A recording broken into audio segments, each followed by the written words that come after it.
Hello and welcome to QuestLore, a family Lorcana podcast where each and every week we come and talk to you about all things Lorcana. I'm Matt. I'm Malcolm. I'm Emma. And I'm Jen. All right, and so we are fully into Archazia's Island. Archazia's Island came out last week. Yep. We are fully on the island. We are dealing with booby traps and tricks all around while talking to a mysterious owl. And a stupid Owl type creature. crab. And a crab. Sure. And a crab. No, crab? it's a scaly crab. It's Huey, yeah. and Well, Louie he's- stacked on top of yes. each other. Huey, Yes. Dewey, and Louie stacked on top of each other because... We didn't get any Huey, Dewey, or Louie cards this Sure. set. Well, so. I think they might get confused with pets. Like if you were to put them out, because there are so many pets in this. But and- to be fair, we got a Who is going to confuse them as pets? well, What? You've got so many other animals, and most of them are pets. Like you don't want to. What about Simba? What about Scrooge? There isn't a little baby Simba. What in about this one. Scrooge? Scrooge is a full adult duck. Like But wait, why did we have a Scrooge card, but we didn't have a... I could say the same thing about Azurite Sea. a right. what card? I know, right? I'm waiting. All Huey, Dewey, and Louie. Okay. We didn't have one last time either. right, anyway, continue. They're minor characters. No one cares about them. Anyway, Gasp. What? He said Huey, Dewey, and Louie are minor There's- characters. already a boogeyman forming on Archazia's island in the form of blue steel. Oh. All sorts of different ways to do it, but there was a big 10 case tournament over the weekend, and 2 of the decks in the top 4 were an Oswald Funhouse variant of blue steel. Basically, playing Oswald, playing 20 items in their deck, and just hoping that whenever they ink, they get an item. And they're inking sometimes 2 or 3 times a turn, so they're triggering Oswald like 3 times. I'm hoping they're not putting Tamatoa on the bottom. Right. If you were watching on stream, you probably thought, well, Oswald looks pretty bad, because I think there was one where I saw him miss like 15 times in one game, right? But there were other times where he hit and you play a dime off of it. That being said, it seems like a very, very tricky deck to learn and a very tricky deck to get right. Because basically you're just trying to build up all of your power and get like 27 lore in one turn. So, really, with that being said, that's the current deck to kind of beat. It's also a very, very expensive deck because you need 4 of the legendary Scrooge McDucks. You need 4 of the legendary Tamatoas from this set. You need 4 Oswalds, which jumped in price from like $2 up to $20 over the weekend. So it's a bit nuts. I would not go and invest in a ton of Oswalds just yet. I also wouldn't automatically just assume, well, this whole thing's going to be run by Blue Steel. It's early yet. There are plenty of things that can be used to fight against it. So don't panic just yet. Don't go run out and buy a bunch of Tamatoas. It is still early in the whole thing. But for us, it was also release weekend, which means we got to open a ton of packs. Yippee! What did we get, good guys? Enchanted. Yeah, 2 Enchanteds. Yes, over the course, we did pull one Enchanted. What did we get, Emmett? We got a Bolt, So I opened a Bolt. Yep. and he opened a Mirabelle. Dad opened a Mirabelle. Yeah. At a Yeah. game store. And I opened an Oswald. No, you Actually. didn't. You did not. He did not. I don't know what he's talking about. Also, me and Mom, were both at rehearsal. These 2 were at it. So when we looked at the text that Dad pulled in Enchanted, since they were doing Pack Rush, we were just like, I know. I was really worried. I that- pressed the panic button. I was really worried that he opened and he got the Enchanted during Pack Rush. That would have been bad. So our last release event was a pack rush that the local store was doing. Where we basically played 2 rounds of pack rush, and then for my last round, my prize pack, because I won the pack rush. I won the pack rush battle between me and another guy. I opened up the prize pack, and there was Mirabelle was inside of it. Yes. And it especially probably felt really bad considering he plays that deck. Yeah, a little bit. His son Sorry, got like Justin. his son got a regular foil Mirabelle, I believe. Oh, okay, that's as good. well then. from his pack. And his son pulled 2 legendaries from his packs as Yes. well. So that's fine. It's like, This is Emmett's best friend, so but Justin, yeah. Justin, if you're watching this, I want to say sorry. But I'm glad you got a Mirabelle because, and honestly, you know, the Madrigal's got some pretty good cards this set. Like I think a Madrigal deck I think is going to work even better than it kind of has in the past. So And in the past, sure. I'm not sure it still works great, but it might work. Like Isabella. Yep. So Pack Rush was the last thing we did, and Pack Rush, it's great for new people. For everyone else, it's like, okay, who got the evasive? You guess you get to win, right? Because it's such a mixed bag what you might get. Like I know one of the packs I opened, it was like, oh good, I got Unconventional Tool and Maurice's Machine, and it's like, what am I going to do with these? Absolutely nothing. So, it's a mixed bag when it comes to Pack Rush, but it is a fun way if you're new to the game to kind of just play with all the cards for the first time. It's a new way if you're opening up a bunch of packs anyways to open it up. We opened up a bunch of stuff at home. We got the Bolt. We also did... We got like 5 or 6 foil legendaries too. Yeah, quite a few foil legendaries. Really good there. The whole release weekend started with a starter deck tournament that me and Jen went to. Yep. Jen, you played with the Purple Steel deck. How'd you think of that? I thought it was pretty good. I went 2-1, so didn't I? I don't remember now. Did I do a 1-2 or 2-1?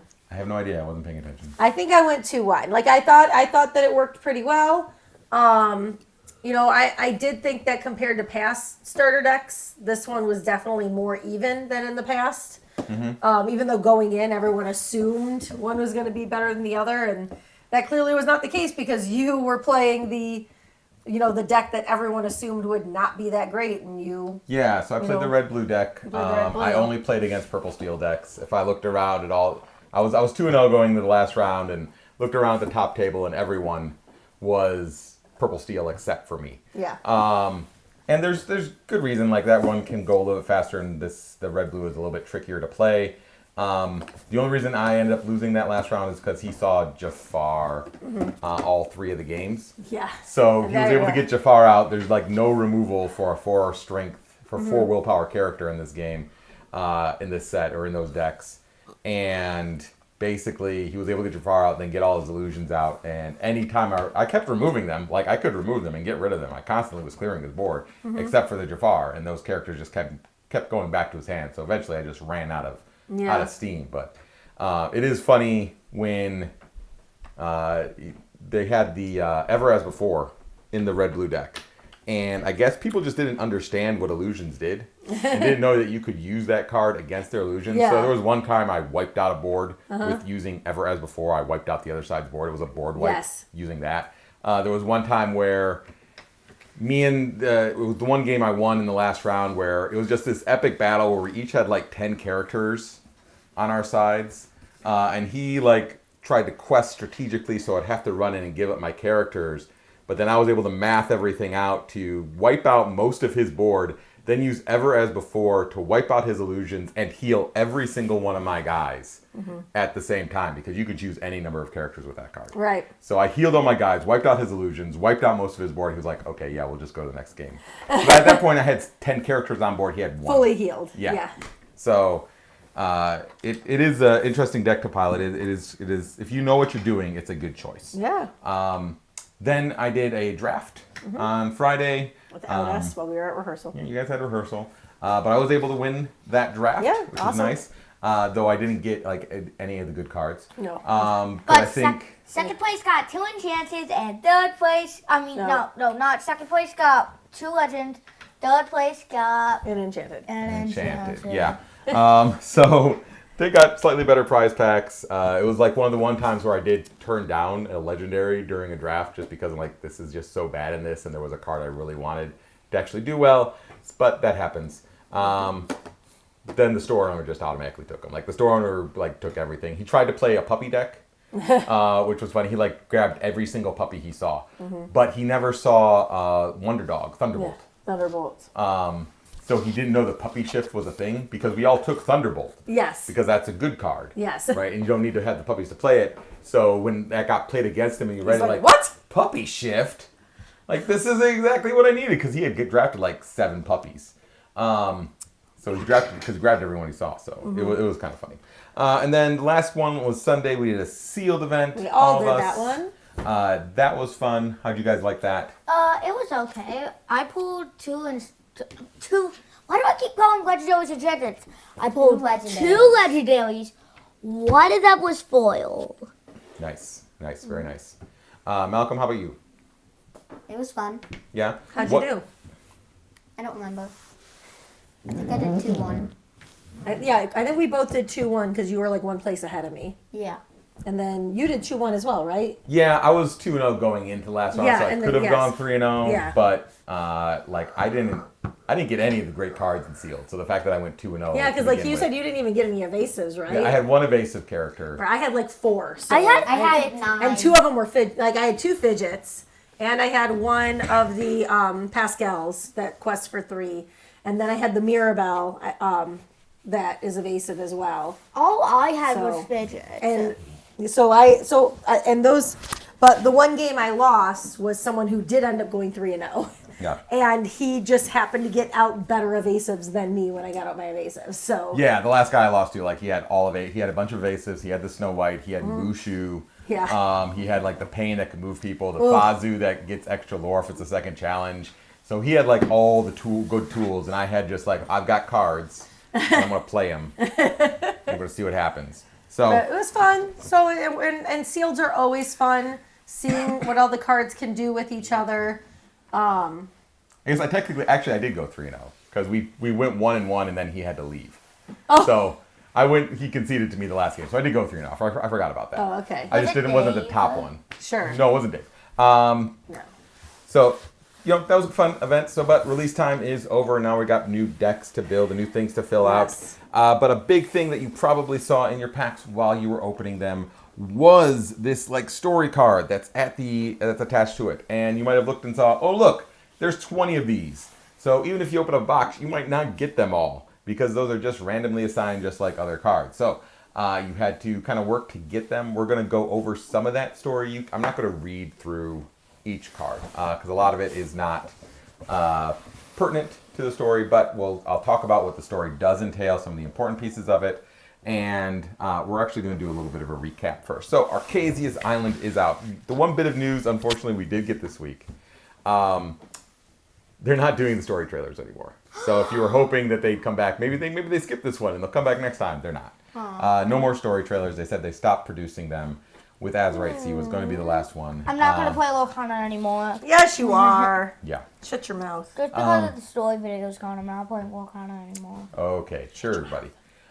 So no more story videos. Instead, you'll get these big text dumps on cards. You'll get stuff on the website, stuff in the flavor text of the cards themselves. Additionally, they did announce one event that Ravensburger is putting on. Oh. It's in Ravensburg, Germany. Cool. So not really for us. Cool. It's like a 500-person event. Basically, the top 16 are going to get like the challenge playmat that you can win at Ravensburger sponsored events, like at Gen Con and things like that. The top 16 are going to get that. Then other people further up will get like boxes of Archazia's Islands cards. And then the winner will actually get 2-night stay at Disneyland Paris. So What? yeah, but we have to fly to Germany to do it. And win, which And is win. not something we were Like, really if- great if at that's- doing at those big tournaments. Plus, you still have to pay for the flight, probably. Of course, you have to pay for everything. You have to pay for your flight, your hotel, everything. Yeah. Only if you win do you get to go to Disneyland Paris. Yeah, for so free. It'd probably be cheaper for us to just go to Disneyland Paris. yeah, that's what I'm thinking. Like, if than we, to do all that. like instead of trying to win, we would just go to Disneyland Paris. Would make more sense. Especially since that's our skill level. There's a good chance we wouldn't. Okay. So they did announce that, but nothing over here in the stateside equivalent. No world states, so we're still waiting on that information. So let's jump into the story. Let's do a quick recap. So we are on Archazia's island. This island is ruled by this crazy owl. She's not crazy. She's nice. She's a nice not an owl. She's a nice owl person. Wearing an owl mask. She's wearing an owl mask, and she does look like a bird. Oh, She's an sorry, owl. forgot about that. What? Alarm. A long Lion. time. She's not a lion. There is some mystery around her, but let's go into the story. So, if we remember, let's go all the way back. So, we know our 3 original illumeneers, Shanzi, Martin, and Venturo. All got Jumanji'd into the Great Illuminary. I wonder what their families think they're doing. I don't know. Along with a bunch of other people, those bunch of other people are us. And they were taught how to make basically the glimmers that we summon as cards. Basically, when they got to the Great Illuminary, it was essentially empty except for some brooms that were doing some cleanup. Everything was empty. They learned how to make glimmers. They ink casters to create the glimmers. They were only able to... hidden ink caster, also known as... No, that's just Shotzi's ink caster. So they were able to make single ink color glimmers. Eventually, Martin stumbled across a book that was kind of covered in seaweed. He played his guitar near it, and that caused a big release of ink and flooded everything. And that's how we got into the Floodborn. And that's the Rise of the Floodborn. Then the ink went out into the Inklands and washed away all these items. Into the Inklands. And so we had to go into the Inklands to go and get them. Ursula, one of the glimmers for Ursula, found the Hexwell crown out in the Inklands as well as the trident.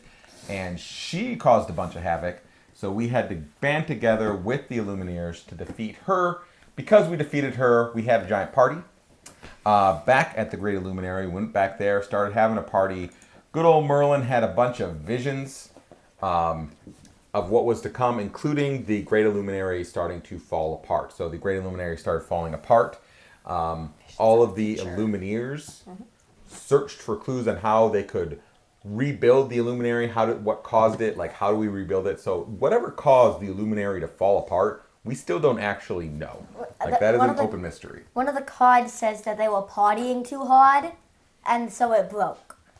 I don't know if that's real. What they needed then was more from Rudy, the groove disruptor, to stop the partying way too hard, so that they didn't cause that. But anyways, the Great Illuminary a bunch of damage happened. There were pieces of it falling everywhere. Merlin had some visions about about items they could find to fix it. All the visions pointed to them having to go out. We'll get there. All the visions pointed to them having to go out onto the Azurite Sea to find something on a treasure map that had a picture of an owl. In the meantime, Jafar was after the Hexwell crown. They had half of it that they got from Ursula. It was just half of the Hexwell crown. They had put it in a protective bubble, being guarded by Kronk and Sleepy. Why those two? Well, Sleepy's never going to leave because he's always there. Oh, what about Kronk? Like, really? Kronk doesn't even know how to pull the right lever. That was the best they had. The best they had. Okay. Everyone else wanted to go to the party. Sure. But Jafar went ahead and he hypnotized Basil. He also hypnotized Yokai, though that hasn't come to anything yet. But he hypnotized Basil for sure to help him get the Hexwell crown. So Basil was able to find the half of the Hexwell crown, get past the guards that were there, and get that half of the Hexwell crown for Jafar. Meanwhile, everyone else raced out onto the Azurite Sea to try and find the owls, the owl symbol that was in the Cerulean Maze. Yes. So they had to go through this big labyrinth to find the owl symbol, so that they could that might give them some clues on how to fix the Great Illuminary. So and of course, Stitch at the helm is, of course, the best idea. I mean, he's not the helm. He's like at the front of the ship, just pointing. Like it looks like Martin's back there, just holding a concert. Is anyone at the helm? It does not look like it. They're underneath if they are. Sure. So they're racing through the Azurite Sea to try to find any clues onto how to fix the Great Illuminary. So remember, that is really still a thing in the background. Like, what happened to the Great Illuminary, and can we fix it? That has not been addressed, at all. So I bet it's Pirate Piglet. Welcome. I agree. they have a map to show them how to get to that owl area, which is, of course, Archazia's island. But they can't read the map, so Peter Pan and Tinkerbell trick Captain Hook into deciphering the map for them, and then steal the map back from him after he's deciphered it. So basically, using someone else's hard work to get the results they wanted to do, instead of sharing it, they just steal it from him, instead of actually working with the pirate. In the meantime, the Mad Hatter lost his teapot, so he shrunk down Alice and stuck her on a jar and threw her out into the sea so that she could go find it for him. She ended up going through the labyrinth and getting to Archazia's island essentially first. She was one of the first people to get there. Just as a note, nothing has really come of that, but she was the first one to get there because Mad Hatter threw her off the boat after shrinking her and put her on a jar to go find his teapot. Once we got to Archazia's island, that's where things get a little interesting. So they meet Archazia, and this is where the story and the cards kind of all come together. Excuse me. The three illumeneers, Johnsy, Venturo, Martin, all train with Archazia, and Archazia teaches them how to use dual links. He's like, you have to concentrate and point at stuff and blah, blah, blah. And Shanzi is able to create the Mufasa purple steel, and Martin is able to create the amber steel bolt by harnessing the powers of wielding dual links. So Archazia is the one that teaches our Illumineers how to use dual links. And he says, you guys can keep working with me, and we're going to work on your skills and work on your knowledge so I can impart everything to you. Because it turns out Archazia is one of the original Illumineers. She wasn't the main one. She was like the apprentice to him. But she knows a lot about ink slinging. Let's call it that. So she's teaching the Illumineers all this stuff. In the meantime, all the Glimmers are out practicing on all the traps she set around the island. So basically there's this giant obstacle course and all the Glimmers are practicing on them while they go out to get and looking for story stars, which I'm thinking are just lore points. That's my guess. Mm-hmm. That's what it kind of sounds like. Sounds like it's let's get down to business. Yes, it's a training montage. Archazia's island is essentially a training montage of a card set. So, in the meantime, right, Archazia is training the people up. I call her a she because I kind of refer to her as a she every once in a while. She's trying to get them to have confidence, trying to get them to use dual inks, and eventually their talk turns to the Hexwell crown. And Archazia is like, well, the Hexwell crown is safe. You got half of it back at the Great Illuminary protected. The other half is hidden somewhere that no one is going to find. Don't worry. And then Martin's like, well, what if like half of it did go missing? Like our half went missing. And she's like, did it? And he like hides his, he looks like and he shows, well, I have this communicator thing, and then hides it behind his back. And she's like, did it go missing? And he's like, yeah. And he's like, well, it'll be okay, because there's no way they're going to find the other half. I've got it hidden so great, they'll never find it. And so Jafar finds the other half of the Hexwell crown. Yeah, so there's some other stuff in the story where Archazia where they ask about her mask. So it is a mask that she's wearing. It's not part of her. She's wearing an owl mask. So she's not an owl, but she might be an owl. I mean, might be she removes the owl mask and it's just more owl. It's just she's extra owl under there, right? She mentioned something about I can't remove it because others might recognize me, which is really interesting. Like that it'd be too dangerous for me to remove it because others might recognize me. Okay, so you know our theory that Yen Sid might have been like the main like great Illumineer? Sure. What if it's Mickey? Mickey dressing up as an owl. Yes. But no, because we saw Mickey sailing. So here's the thing. There's multiple Mickeys. No, here's okay. Have we seen Merlin since Visions of the Future? Yes. We have. Yeah. Okay. Because like when I think of like different Disney characters that have been able to transform into different things, I think of like Mim and Merlin, but she's being nice, so I don't think it's Mim unless she's being a trickster. It is possible, yeah. So we also keep releasing we new did Mim cards, and there's a Mim card in this set. I know there is a Mim card in this set, so that's why I was trying to think. But like we haven't seen Yensid in a while though, and we don't know, maybe he can transform himself too. Sure. But everything also points to it being a female character. Yeah. So that's why I was kind of going with maybe Mim. In any case, it's another mystery that we have. So we still have the mystery of why did the Great Illuminary fall apart? Yes. How are we going to put it back together? Yes. And who is Archazia behind the mask? So. And the biggest story of all, the biggest question of all, who is Pirate Piglet's crew? there's like 7 other Pirate Pirate. Bears. pirate from the Pooh Bear stuff. There's like Yeah. even a pirate ship Yeah. that you can get. That's an item and not a Not location. a location, which is odd. Okay. But anyway. He's got a crew. There's a Pooh one, there's a rabbit one, there's a Tigger one. Okay. Who else do you want on the crew? Eeyore? He ain't gonna do nothing. He's probably just Oswald. gonna sit there and be Oswald is not in Pooh Bear. Says who? Tiny child. Yes, Pooh Bear, Disney? Oswald, and Tiny Child. The trio of a lifetime. I see. Archazia is training up our illumineers. She's got some mystery about what's behind her mask. She's trying to get them trained because she's worried about bad things happening. She also reveals that she created the coils from this set using the Hexwell. So the Hexwell is used to make powerful items like the Hexwell crown. Okay. If we look further, we see Jasmine and working with Aladdin, like these two cards kind of connect, though Aladdin doesn't really have anything there. So you have Jasmine, inspired researcher, and her flavor text is, "Oh, this is wonderful. I knew Archazia's thought scrolls would be worth a little extra effort." So basically, Aladdin is kind of pushing her up into the upper reaches of Archazia's island's tower. And she's looking at all these thought scrolls. So if you'll see it in a bunch of cards, like Archazia has all these thought scrolls with all these different things on it.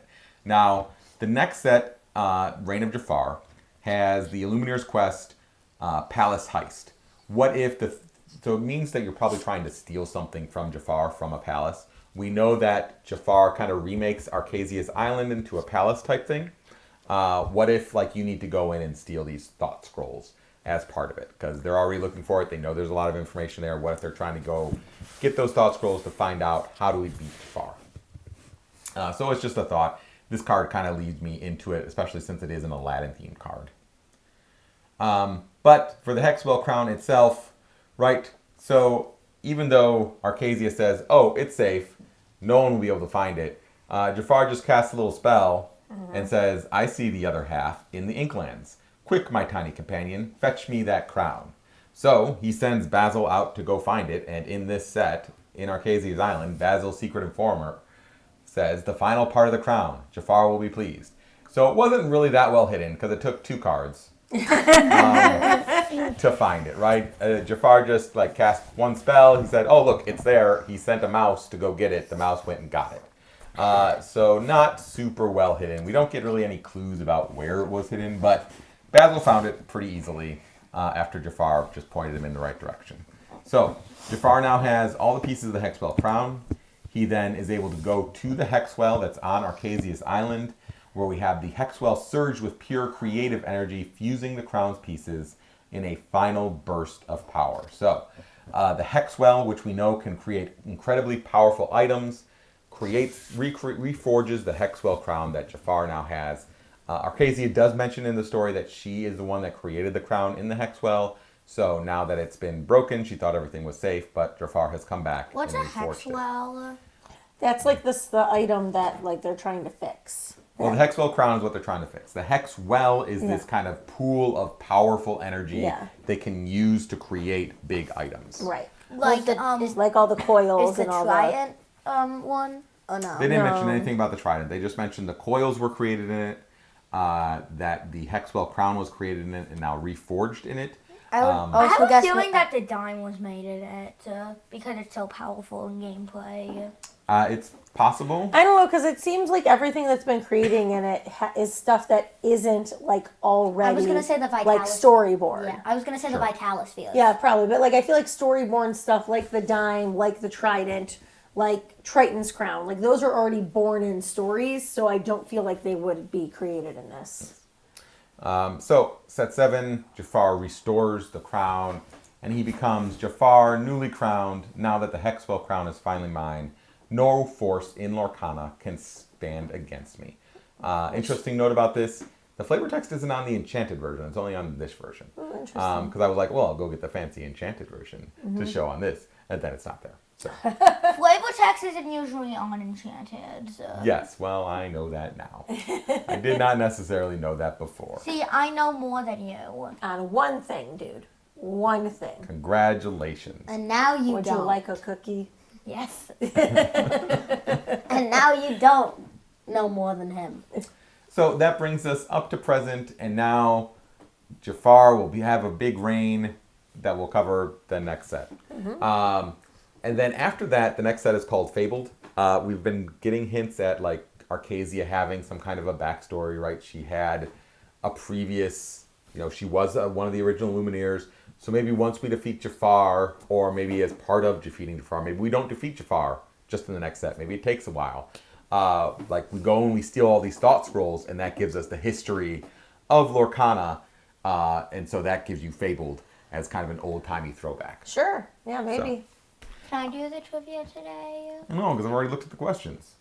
Can I do it next week? Maybe.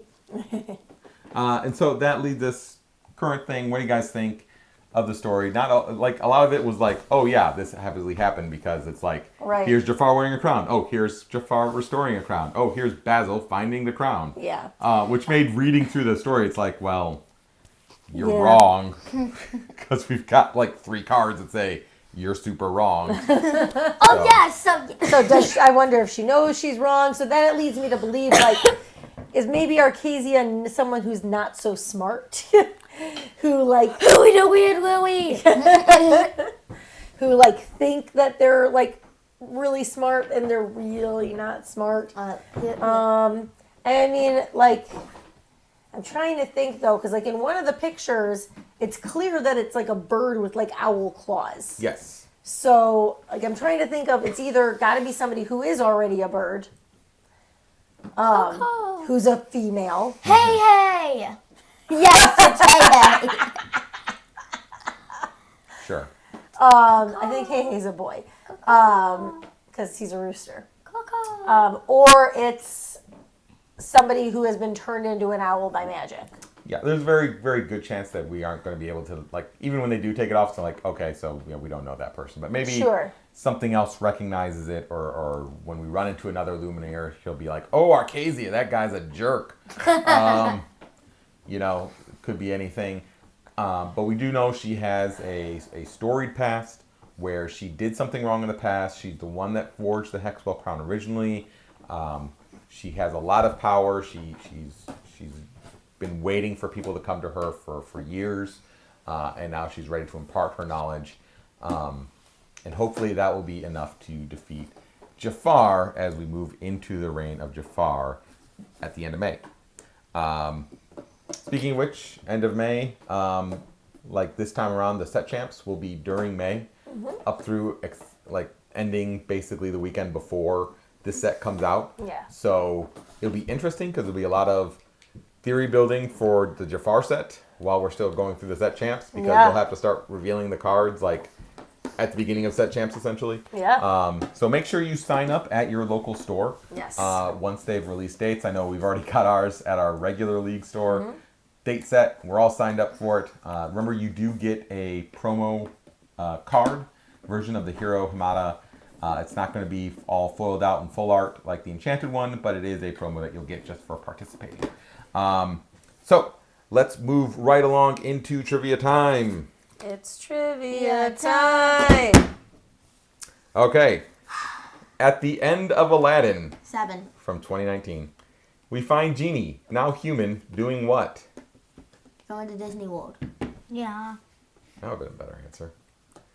It's sailing the world with his wife and children. Wait, what? The genie? Yeah, and the live action one.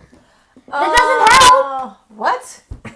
Yeah. He has a wife and kids? Apparently. Did we ever watch the live action one? No, that's why I asked that one first, because I didn't think we would possibly get it. Okay. In the 2002 film Lilo and Stitch, who voices the character Stitch? That's I want to say nobody. No, I know what he looks like. It's not Chris Pratt. yes. No. It's not the person who does Yakko, is it? No. No, like I know what they look like. I don't think you do. Because it's the co-director Chris Sanders. No, because I know what he looks like from, like I've seen him on TikTok Okay. doing it. All right. I don't know what his name is. Chris Sanders, the co-director. He's also, I believe he's doing the voice in the new film as well. Okay. So, Nice. in Brave, what are the blue spirits in Brave called that can lead one to their fate? Yes, good job. That is wisps. Can you be more specific? No. Forest Wisp. No. Wisps of the forest. No. Blue wisp. Will-o' the wisps. Willow wisps. Yeah. Willow wisp. Will-o' the wisps. Oh. Willow wisp. I Sounds just like remember them to be called the wisps. On what river does the Jungle Cruise movie take place? The Amazon. Yeah. Yes, correct. What is the name of Minnie Mouse's cat? Figaro. Figaro. That is correct. Daisy. Excellent. Excellent Daisy duck. job. Okay, that brings us Good to job, a Emma. close. Yippee. We hope you found this episode informative. Driving into the lore is always kind of an interesting thing, even though it was kind of obvious this time around. Yeah. I do recommend, if you can find all 20 pieces of the story, go ahead and give it a read. If you guys want to give it a read, it's all in the binder. And laid you out can make there. it into a flip book too. Yes, and if you With put all... Archazia kind of, walks along. Yep, if you put them all through that, I'll get that And since his we're friend is done. calling. sometimes Give me you your mic. get calls in the middle of your podcast. And it's not fun. Because we were running a full family here, I'm too lazy to edit that kind of stuff out. So, Yippee. at least we're at the end. I hope you've enjoyed this. Please feel free to dig into the story. If you've got any theories, let us know at questlorequestions@gmail.com. You can find us on social media as QuestLorePod on the Twitters, on the Instagrams, on the TikToks. Whenever we remember to post up there, send us Sometimes. messages. I posted stuff during release weekend. Oh, did you? Yeah. We should try. We should start a Substack. Apparently, that's the new hip thing. I don't know what that is. I don't know if I can learn anything else. Hip. What's hip? It's hip. No one knows. Anyway. Anyways, thank you so much for listening. Please like, follow, subscribe, rate, leave reviews. Tell your favorite uncle about us. Don't tell your least favorite uncle. I don't want them listening. Anyways, help us spread the word. Help us gain more listeners, more viewers. We appreciate you, but always could use more. And that is it for us. We'll see you next time on QuestLore. Oswald the Lucky Bat, he's already in Lorcana. Emmett really wants Figment though. He does. He does. He does want to speak to him.